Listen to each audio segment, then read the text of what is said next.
राधे राधे महर्षि, आपके चरणों में कोटि कोटि प्रणाम। महाराज जी, वैवाहिक जीवन में ब्रह्मचर्य के क्या नियम है? संतान प्राप्ति के सिवा भोग पाप है जैसा सुना है, परंतु धर्म पत्नी नियम पालन में साथ ना दे। महाभारत ग्रंथ में, शास्त्र में, जो जिनका पाणी ग्रहण संस्कार हो गया है, जब पत्नी मासिक धर्म से युक्त होकर 7 दिन बाद पवित्र हो जाए, फिर पवित्र तिथियों का त्याग करते हैं। जैसे एकादशी है, या पूर्णिमा है, या भगवत जन्मोत्सव है, राधाष्टमी, कृष्ण जन्माष्टमी, रामनवमी, नौ दुर्गा आदि, इन पवित्र तिथियों का त्याग करते हुए महीने में एक बार, ऐसा शास्त्र सम। पर उसे हम इसलिए व्यक्त नहीं करते कि जितना अधिक दोनों मिलकर संयम कर सको अच्छा है, पर यदि नहीं संयम तो एक बार का लिखा है कि जब तक मासिक धर्म से युक्त माताएं बहनें रहती तब तक स्पर्श भी न करे, मतलब उस भावना से, और जब पवित्र हो जाए तो एक बार के लिए, ऐसा शास्त्र में वर्णन है। तो वो पवित्र रहेंगे और उस शरीर स्वास्थ्य भी ठीक रहेगा और संतान उत्पत्ति के लिए भी मंगल में माना गया। अब जैसे संतान हो गई है और हमारी वासना अभी शांत नहीं हुई है, तो ऐसा अन्य की तरफ न देखे, धर्म से चले, तो इसमें कुछ सुख है नहीं ऐसा अनुभव हो जाएगा। बहुत देखे, हम तो बिना पढ़े लिखे गांव के लोगों को देखा है कि एक दो संतानें हो गई तो घर के बाहर लेटने लगे परिवार से, क्योंकि वास्तविक इसमें सुख नहीं है। हमारा जो मन है जिस सुख की चाह कर रहा है, आप खुद देखो, गृहस्थ हो आप लोग, आपको हर बार एक नई तृष्णा जगती है, एक नया चाव भोगने का होता है, वो चिंतन के कारण। ऐसे इस शरीर से नहीं तो इस शरीर से, इस प्रक्रिया से तो नहीं इस प्रक्रिया, और उन प्रक्रियाओं को, उन शरीरों को भोगता है, पर फिर भी एक नई तृष्णा, मतलब सुख नहीं मिला। नहीं तो ऐसा ना जैसे हम प्यासे, पानी मिल जाए तो हाँ भाई तृप्ति हो गई, जैसे केवट जी कह रहे हैं, अब कछुनाथ न चाहिए मोरे। तो हमारा जो मन सुख मांग रहा है, वास्तविक वो सुख निरंतर वाला मांग रहा है, जिसमें दुख का लेश न हो और आनंद ही आनंद हो। अब हमारा ज्ञान के कारण चिंतन बदल गया, हम देहाभिमान भाव से हो गए कि मैं पुरुष हूं। अब हमारी मांग 5 ज्ञानेंद्रियों और मन के सहित, मना खष्टान इंद्रियाणी प्रकृति स्थान कर सती, अब वो प्रकृति से सुख चाहने लगा। हर इंद्रिय अब हमारी प्रकृति भोग में, और इसका नाम भगवान ने गीता में रखा है दुखालयम अशाश्वतम। तो हर भोग का अंतिम परिणाम खाली हाथ, अशांति और भारी भोग तृष्णा। जो जितना भोगता है उतना ही कामी होता जाता है। जैसे आग में घी डालते रहो तो बढ़ेगी ना, ऐसे भोग तृष्णा है। तो अपनी भोग तृष्णा हम पूरी त्याग नहीं सकते, इसलिए हमारे को प्रवृत्ति मार्ग मिला है, गृहस्थ धर्म, पाणिग्रहण संस्कार, धर्म पूर्वक पत्नी को स्वीकार करके दोनों एक दूसरे की मनोवृत्तियों को मिलान करें, धर्मयुक्त, अर्थात एक दूसरे से प्रेम बनाए हुए आजीवन, अन्य दूसरे का कैसी भाव से। तो जितना अधर्माचरण होगा उतनी वासना बढ़ती चली जाएगी, और जितना धर्माचरण होगा तो धर्म के प्रभाव से वासना शांत होती चली जाएगी। तो इसीलिए व्रत नियम लगा दिया गया कि आपने जो पाणी ग्रहण किया है बस उसमें, और उसमें भी 1 महीने में एक बार, जो हमने शास्त्रों में पढ़ा कि मासिक धर्म के 7 दिन, 7-8 दिन तक बिल्कुल नहीं, और जब वो पवित्र हो जाए तब फिर ऐसा करें। ऐसा अभी परसों ही वो चीजें हम सुनाते इसलिए नहीं है कि भ्रष्टाचार बढ़ा हुआ, कौन धर्म की बात मानेगा। गर्लफ्रेंड बॉयफ्रेंड, आज ब्रेकअप दूसरे के साथ, फिर कल उससे, ये क्या है, ये क्या है? ये संस्कार है हमारी नई पीढ़ी के। इस पर इसलिए हमारा बिल्कुल, हमारा हृदय जल जाता है। आप लोग क्या कर रहे हो अपने जीवन के साथ? खिलवाड़ कर रहे हो। जब तुम ऐसे हो फिर पाणी ग्रहण करोगे तो तुम्हें प्रीति होगी अपने पति से, तुम्हें प्रीति होगी अपनी पत्नी से, तुम्हारा भाव बनेगा? बिल्कुल नहीं बनेगा। पूरी गृहस्थी चौपट, पूरा हमारा जीवन चौपट हो जाएगा।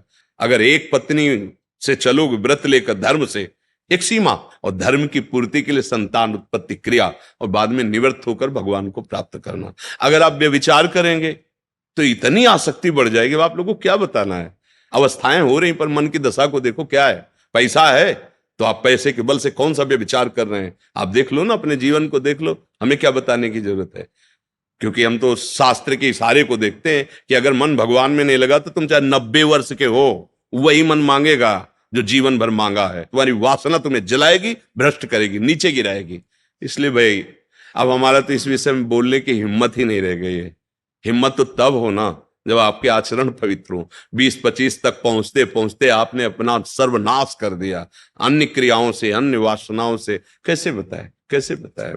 कैसे तुम पवित्र होगे? कैसे तुम्हारा जीवन पवित्र? कैसे गृहस्थ धर्म तुम्हारा वो अपनी तरफ, आप अपनी तरफ, ये गृहस्थी है। अरे दोनों एक, चाहे दुख आवे चाहे सुख आवे, बाहु से बाहु मिला करके आगे बढ़ते हुए धर्म पूर्वक, तो संतानें पवित्र उत्पन्न होंगी। समाज में आप सुख वर्धन करने वाले बनेंगे। नहीं आपस में एक दूसरे से विरोध होगा और फिर तो बच्चा समय तो ऐसा आ रहा है कि अब धर्म ग्रंथों में जो लिखा हुआ है वो लिखा हुआ ही केवल है। विदुर जी महाराज के वचन है कि जब स्त्री मासिक धर्म से पवित्र हो जाए तब पुरुष संतान उत्पत्ति की भावना से, अब मान लो संतान उत्पत्ति नहीं चाहिए, अब वासना है, तो अन्य जगह जाने की जरूरत नहीं है। आपने धर्म पूर्वक दोनों ने स्वीकार किया है, वहां कोई पाप नहीं होगा। अन्य जगह पाप हो जाएगा, अन्य जगह बुद्धि भ्रष्ट हो जाएगी। और अगर दोनों मिलकर धीरे धीरे इसके रहस्य को जान जाओ कि इसमें सुख नहीं, अंतराय बढ़ाते चले जाओ, तो दोनों महात्मा हो जाओगे, दोनों भगवत प्राप्ति के योग्य हो जाओगे। ऐसे चला है। देखो प्रीति में सुख है, प्रीति में सुख है। वास्तविक देखो, जब आपको किसी से प्रेम हो जाता है वास्तविक, वो काम चीज अलग है, चेष्टा अलग है, काम चेष्टा, काम क्रिया। प्रीति, तो प्रीति में उसके दर्शन से, संभाषण से, उसको खिलाने से, पिलाने से, उसको सुख देने से एक हृदय में विशेष आनंद आता है। अपने प्यारे को सुखी देख करके एक सुख आता। अब यहां क्या है? अपने प्यारे से प्यार नहीं है, स्वार्थ खेल रहा है, वासना खेल रही है। आप देखो ना, नहीं ऐसा नहीं हुआ है। अगर ऐसा भी हुआ है कि पाणी ग्रहण संस्कार हो गया, फिर पति के पैर टूट गए या किसी तरह, तो पूरे जीवन तन मन से वो उसको सहयोग किया है और लोकों पर विजय प्राप्त की, पुण्य लोकों पर विजय प्राप्त। अब क्या आप स्वस्थ हो, आपके पास अगर उनकी मनोकामना पूर्ण करने लायक अर्थ नहीं तो वो आपकी नहीं, वो आपकी मनोकामना के विपरीत हो तो वो आपकी नहीं। ये कोई प्रेम है? ये कोई धर्म है? ये कोई बाजार की वस्तु है? आज का समाज, भगवान बचावे, हमारी मति गति के तो परे है, पर आप सब हमारे घर के हैं, आप हमारी आत्मा हैं, इसलिए हम सलाह देते हैं, जो हुआ सो हुआ, अब सुधार लो। ऐसे आचरणों से किसी को ना यहां शांति मिलेगी ना परलोक में शांति मिलेगी, बिल्कुल नहीं। ये सब अधर्माचरण है। धर्म पूर्वक चलोगे तो निश्चित जो एक योगी को परमात्मा मिलता हो आपको मिल जाएगा, क्योंकि आपका मार्ग प्रवृत्ति मार्ग है। धर्म पूर्वक पाणी ग्रहण संस्कार करो, अतिथि सेवा, साधु सेवा, परिवार सेवा, समाज सेवा, देश सेवा करते हुए भगवत प्राप्त हो। दोनों की बात है, लक्ष्य दोनों का भगवत प्राप्ति, मंगल है, धर्म है। तो अपने अपने धर्म से चला जाए तो आज भी शांति है, विश्राम है। देखो आपको केवल अपनी पत्नी से प्यार हो और उसको केवल आपसे प्यार हो, आप पूरा काम करके आए 10-12 घंटा बाहर से, जब घर आएंगे ना तो देखने मात्र से थकान मिट जाएगी। प्यार का एक व्यवहार, प्यार का एक वातावरण और संबंध नहीं, केवल आप देखने को पति पत्नी हो। तो जब थकित आएंगे तो आग तुम्हारे हृदय जल जाएगा। उसका अलग व्यवहार, उसका अलग व्यवहार, क्या जीवन। अब सोचो प्रवृत्ति स्वीकार किया तो क्या जीवन। अब वो कैसे स्वीकार करे आपको, या आप उसे कैसे स्वीकार करें? आपके पास पैसा है, दसियों लोगों से आपका व्यवहार है, अब मानसिकताएं बदल रही हैं बहुत बहुत। इसलिए अगर मंगल चाहते हो यहां और वहां तो होश में हो जाओ, नहीं हर कर्म का फल आपको मिलेगा। तो देखते हो ना, जेल में आ जाकर जानकारी करो तो आधे से ज्यादा लोग इसी में बंद हैं। तो जब यहां की जेल कानून, तो आपको परमार्थ का जो अध्यात्म का है जो निर्णय है वो तो दंड मिलेगा ही। ऐसा नहीं है कि जो मनावे सो कर लो। इसलिए धर्म से चलो, नाम जप करो, पवित्र भोजन पाओ। और ये जरूर ध्यान रखो, अगर आप अपने माता पिता की सेवा नहीं की, जो घर में वयोवृद्ध जन है, जो अब वास्तविक उनको आपकी जरूरत है, तो आप कितना भी धन कमा लो कभी शांति प्राप्त नहीं कर सकते। जिसने अपने माता पिता को वृद्धावस्था में दुत्कार दिया, उनकी सेवा नहीं की, कोई भी हो कहीं भी हो, उनकी जो पोषण वृत्ति तुम्हारे प्रति वो तो कभी साथ देगी नहीं। चाहे जितना वो कष्ट में, वो यही चाहेंगे मेरे बच्चा और बहू सुखी रहें। लेकिन सिस्टम जो विधान है वो आपको चैन नहीं लेने देगा। आपके बच्चों के ऐसे आचरण आगे होंगे कि आप जिंदा जलोगे हृदय में देख देख कर और अशांत रहोगे। बहुत धर्म से चलो, माता पिता साक्षात भगवान है। कैसा प्यार दिया है यार, मेहनत करके एक एक पैसा जोड़कर ट्यूशन पढ़ाया, पढ़ा लिखा, अब नौकरी मिल गई, और वो जो पूरा जीवन आपके लिए, अब वो आपको खटकने लगे हैं। नहीं, नया ब्याह किया, देश विदेश घूम रहे हो, उनको पानी की जरूरत है, खवाने पियाने की जरूरत, छोड़, कभी शांति नहीं मिलेगी। माता पिता की सेवा, हाँ धन कमाओ, खूब कमाओ, पढ़े लिखे हो, धर्म पूर्वक, पर नियम ले लो। अगर ब्याह ना हो तो ब्रह्मचर्य रहो, किसी को स्वीकार करो। भोग वासना है तो ब्याह स्वीकार करो, और जिसको स्वीकार करो, फिर अगर वो विपरीत भावना से निकल जाती है तो राधा राधा राधा तेरा मार्ग लग, मतलब मेरे भाग्य में विषय सुख नहीं है, अब मैं निश्चिंत होकर अपने माता पिता की सेवा करूंगा, जैसे भी बनेगा जीवन निर्वाह करूंगा, असत आचरण नहीं करूंगा। अगर फिर कहीं संयोग बन जाता है तो फिर उसे धर्म से स्वीकार कर लो, चलो कलयुग है, फिर स्वीकार। अधर्म आचरण नहीं, व्यभिचार फिर भी नहीं, क्योंकि वो तुम्हारी दुर्गति कर देगा। व्यभिचारी को कभी शुभ गति नहीं होती। और आज आज शौक है इस बात का, ये नरक की सर्टिफिकेट है। भगवान बोल रहे हैं, त्रिविधम नरकस्येदम द्वारम नाशन मात्मना कामः क्रोधा तथा लोभा तस्मात् देत्रेम तेज। काम क्रोध लोभ ये नरक की सर्टिफिकेट है। अगर अधर्म पूर्वक इनका भोग करोगे, जैसे आप अपनी पत्नी से, तो ये धर्म है।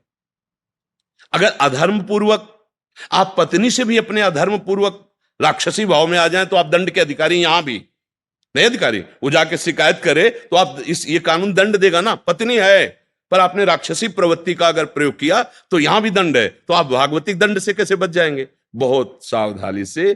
काम क्रोध मद लोभ सब नाथ नरक के पंथ।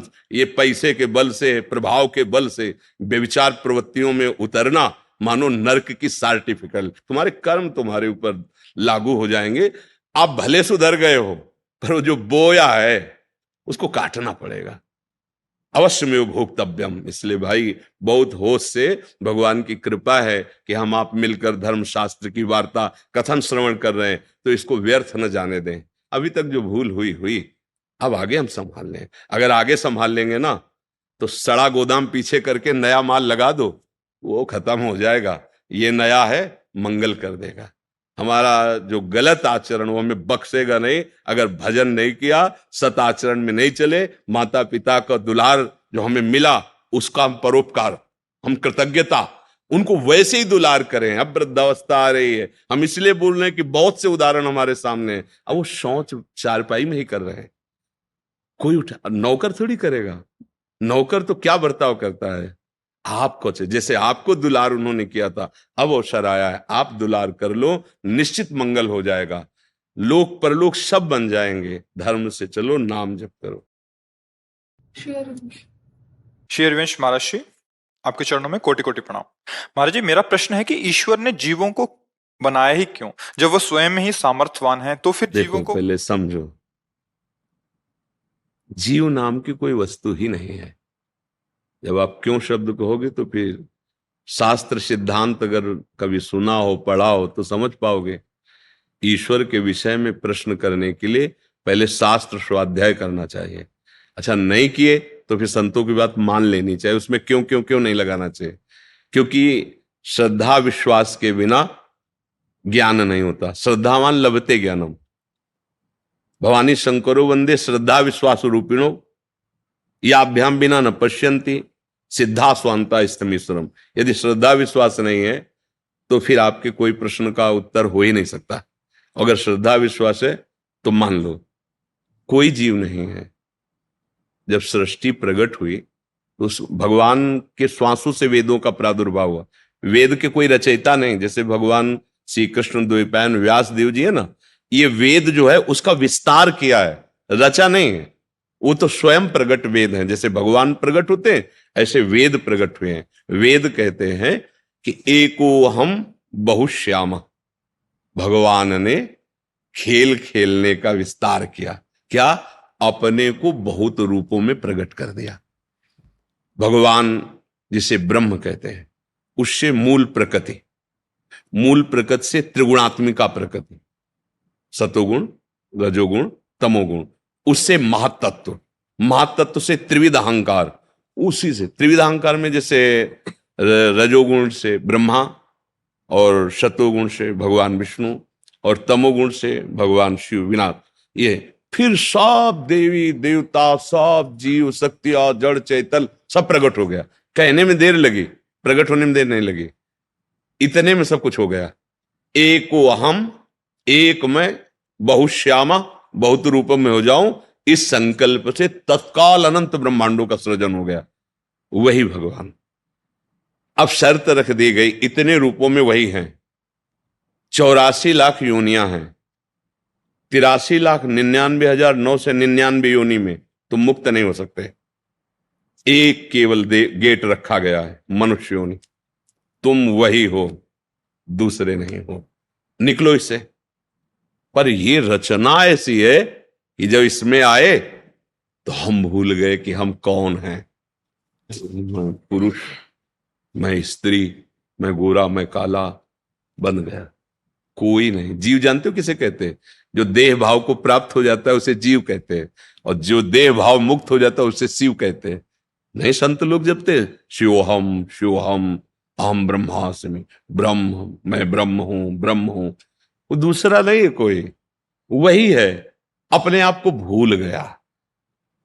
देखो अब चूंकि प्रश्न इतना ऊंची स्थिति का है, ब्रह्मविद ब्रह्मवि भवति, जो ब्रह्म को जान लेता है वो ब्रह्म में हो जाता है। ब्रह्म में हो जाता है का मतलब जानते हो क्या है? वो ब्रह्म में था, ब्रह्म में है, ब्रह्म में रहेगा, ये बात उसके अनुभव में आ जाती। ये ब्रह्म ज्ञान में बाधक है भगवत प्राप्ति में। जैसे प्रेम रस है, भगवत रसिक जी कह रहे पांचों भूले देह सुधि, छठे भावना रास की। पहले ये देह सुधि भूले। अब हमारा तो सारा ज्ञान इसी में है ना। मैं स्त्री, मैं पुरुष, मैं खाता, मैं पीता, मैं देखता, मैं ज्ञानी, मैं अज्ञानी। वो अपने आप को भूल गया, इसीलिए ये जन्म मरण का खेल हो रहा है। ये जो हम आरोप लगाते ना कि भगवान ने हमें क्यों फंसाया, यही तुम्हारा ज्ञान है। तुम झांक के देखो लौट कर, तुम हो कौन? तुम ही फंस गए हो, किसी ने तुम्हें फंसाया थोड़ी। किस में फंस गए हो? मकड़ी अपने मुख से जाला पैदा करती है, उसी में खेलती है और उसी में मर जाती है। हम अपनी वासनाओं का जाल फैला लिए। बोलो हमें कौन बांधे हुए है? कौन बांधे? हम ही चाह में बंधे हुए हैं। चाह छोड़ो, अभी जीवन मुक्त हो। न तुम्हें कोई बांधा था, न कोई बांध सकता है। चाह कैसे उत्पन्न हुई? शरीर को मैं मानने से। अब भूख है, प्यास है, देखना है, सुनना है, भोगना है, छूना है, सूंघना है, जन्म है, मृत्यु है, ये किससे हुई? इसको अपना मानने से। गलती किसकी हुई? मेरी हुई। भगवान ने कहां बांधा? आप हो कौन? कहा जाता है कि ईश्वर अंश जीव अविनाशी। ईश्वर का अंश है तो है कौन? अविनाशी। तो आप अपने को कभी अनुभव किए कि आप अविनाशी हैं? आप तो अपने को विनाशी अनुभव कर रहे हैं, जन्मने मरने वाला। आपको कहा गया है अमल, चेतन अमल, सहज सुख राशि। आप में कोई विकार नहीं, तो आपको देखो, आप तो विकारी बने हुए हो। आपने ही तो स्वीकार किया, नहीं तो आपका स्वरूप तो निर्विकार है। आपका संबोधन सुख राशि से है, सहज सुख राशि। तो आप तो दुख में फंस गए हो। क्यों? क्योंकि आपने स्वीकार किया है। समझा के आपको ही तो छोड़वा रहे हैं, आप ही छोड़ेंगे तो आपको ही अनुभव हो जाएगा। कोई किसी ने कृपा थोड़ी की, कोई वस्तु थोड़ी दी, समझ ठीक हुई, वो वस्तु यही है, अनुभव में आ गई। तरंग क्या है और समुद्र क्या है? आप बिल्कुल विचार करके देखो। वायु विकार समुद्र में तो तरंग हो गया ना। वायु हटी तो समुद्र ही है ना। तो तरंग जब है तो है कौन? आप क्या कहोगे? तरंग शब्द क्यों कहा गया उसे? क्योंकि वायु विकार है ना। वायु विकार हटा दो तो समुद्र ही है ना। बस। जीव क्यों कहा गया? माया से युक्त। माया माने भ्रम।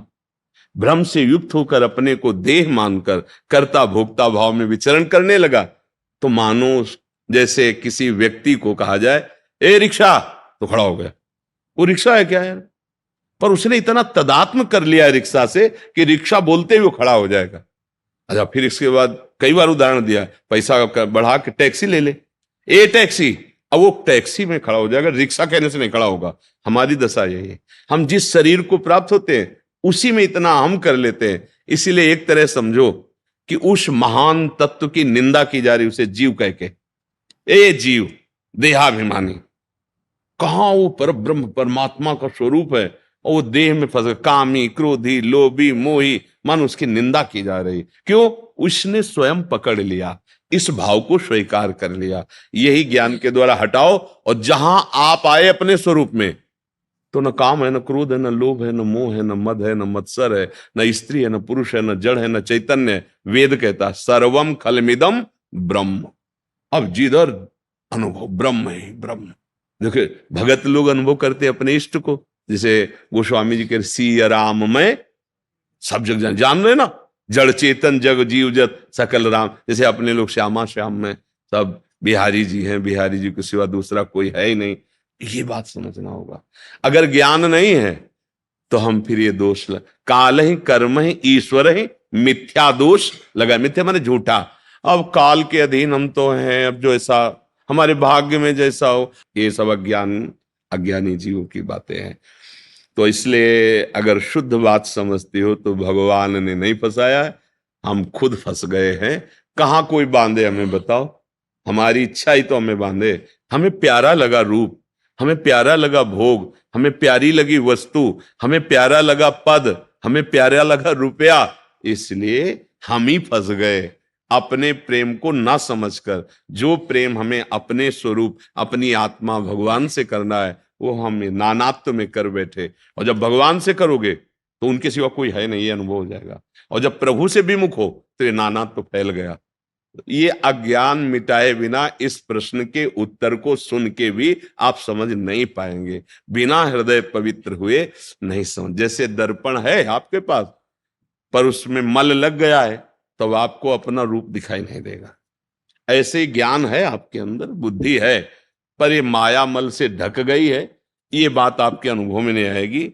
वो चींटी के अंदर भी आराम से सोता है, अणुअणियान बड़ा सूक्ष्म है, और महतो महियान, ये अनंत ब्रह्मांड उसके एक रोमकूप में वास करते हैं। एक रुए के छेद में अनंत ब्रह्मांड, ब्रह्मांड निकाया निर्मित माया रोम रोम प्रति। इसलिए भजन के बिना ये अध्यात्म नहीं जाना जा सकता। अगर आप भजन अच्छे से करोगे, गंदे आचरण नहीं करोगे, तो आपको खुद समझ में आने लगेगा। नहीं हमारी बात आपको एक कहानी सी लगेगी। ऐसा कैसे हो सकता है? ऐसा कैसे हो सकता है? ऐसा हो सकता है। जो ऐसा नहीं हो सकता वो भी हो सकता है। जो ऐसा कभी नहीं हो सकता वो भी हो सकता है। कर तुम अकर तुम अन्यथा कर तुम सर्व समर्था सा ईश्वरा। अभी जाने क्या हो, जहां सुई का धागा नहीं जाता वहां से ब्रह्मांड पार कर दे, उसे भगवान कहते हैं।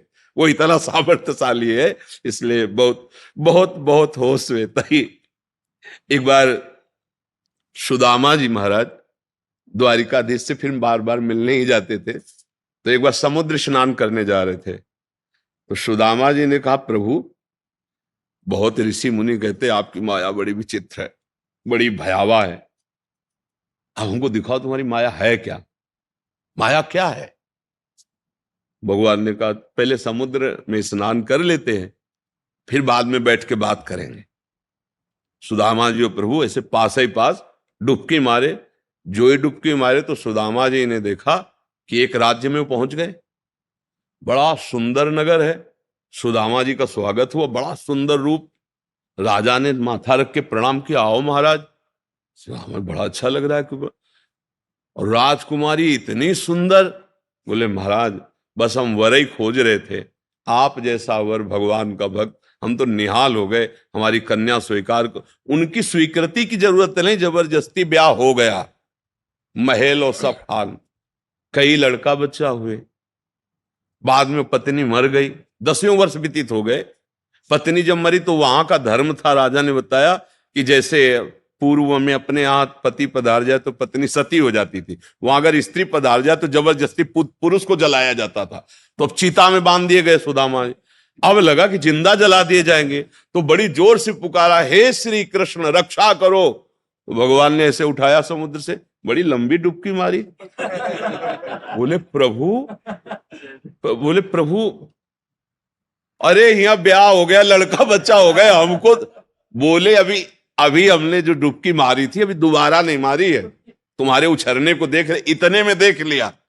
इतने में क्या देख लिया, ब्याह हो गया, लड़का बच्चा हो गया, ये है माया। कुछ जैसे स्वप्न में हम देखते हैं ना, कुछ नहीं होता, पर जगने के बाद अनुभव होता, स्वप्न में तो अनुभव नहीं होता। ऐसे ही वर्तमान में हम माया ग्रसित बुद्धि से हैं, हमें सब सत्य दिखाई दे रहा है। जब ज्ञान हो जाएगा तो सच्ची मानो आपको भी ऐसा अनुभव होगा। पर बिना, जैसे स्वप्न में कोई चाकू मार रहा है, अब उसको आप बचा नहीं सकते बाहर से, कि आप न जाने कितने सैनिक बुला लो, जो चाहो कर लो, आप उसको नहीं बचा सकते। वो कैसे बचा लें, बस जगा दो उसको। अब न चाकू है, न मारने वाला, न मरने वाला, कुछ, वही अकेले था। शरीर ये पड़ा हुआ है सैया में, कहीं कुछ नहीं, बड़ा ऐसी रूम है, पर चाकू पूरी गले में घुस रही थी और वो रो रहा था, मर रहा था, भयभीत हो रहा था। कुछ नहीं, बस जगा दो उसको, कोई औषधि की जरूरत है। अरे यार, ऐसा नहीं होगा, अरे यार, तो जे ही जाने जग जाए हेराई, जैसे पूरा स्वप्न खत्म, दुख खत्म। जो सपने सिर काटे कोई, बिन जागे दुख दूर न हो, और जगह तो सब खत्म। ऐसे शुद्ध ज्ञान हो जाने पर ये कोई प्रपंच नहीं है, एकमात्र भगवान है।